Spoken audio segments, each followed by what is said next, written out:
কলকাতার ব্যস্ত রাস্তায় প্রতিদিন হাজারো মানুষ ছুটে বেড়ায়। কেউ চাকরির খোঁজে, কেউ ব্যবসার স্বপ্নে, কেউ আবার প্যাশন খুঁজতে খুঁজতেই ক্লান্ত। এই জনতার মধ্যেই ছিল একজন যুবক, ঋষভ। বন্ধুরা বলে, তোর আসল কাজ ওটাই। ঋষভ অনেক দিন ধরে একটা কথা শুনে এসেছিল, ফলো ইয়োর প্যাশন। কিন্তু সে জিজ্ঞেস করত, আমার প্যাশনটা কোথায়? উত্তর কেউ দিতে পারত না। একদিন সে লাইব্রেরিতে বসে এক বইয়ের নাম দেখতে পেল, ক্যাল নিউপোর্টের লেখা so good they can't ignore you. তার জীবনের মোড় ঘোরালো এই বইই।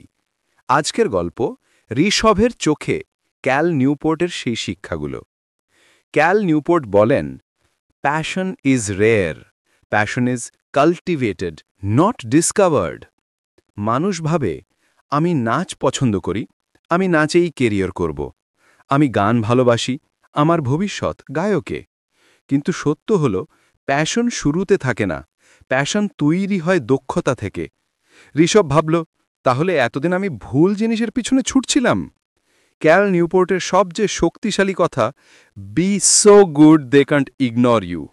মানুষ তখনই আপনাকে গুরুত্ব দেবে যখন আপনার দক্ষতা বিরল, মূল্যবান, অন্যদের নেই।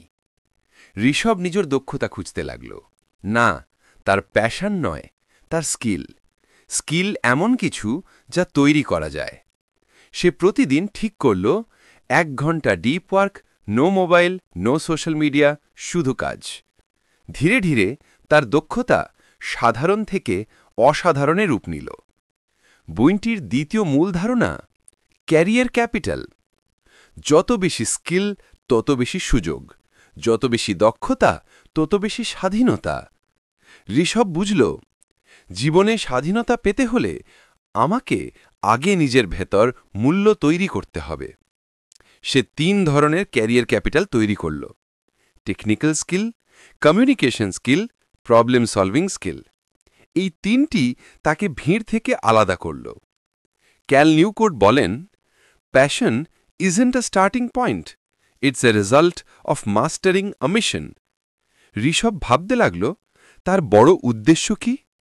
একদিন হঠাৎ দেখল, মানুষ কাজ শেখে না কারণ গাইড নেই, সঠিক পথ নেই। সে সিদ্ধান্ত নিল, আমি স্কিল শেখানোর কাজ করব। এটাই তার মিশন হয়ে গেল। প্যাশন তাকে খুঁজে পেল, সে প্যাশনকে নয়। বইটির একটি বিপ্লবী শিক্ষা, control without skill leads to failure.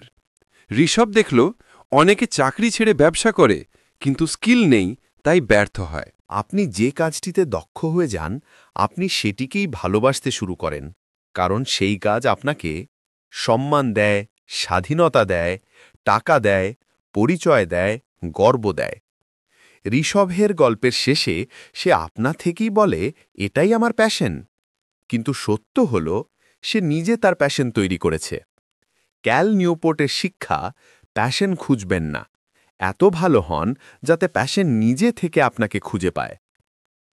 ঋষভের যাত্রা প্রমাণ করে, দক্ষতা যুক্ত শৃঙ্খলা যুক্ত মিশন, এই 3টি মিলেই একজন মানুষ অপরাজেয় হয়ে ওঠে।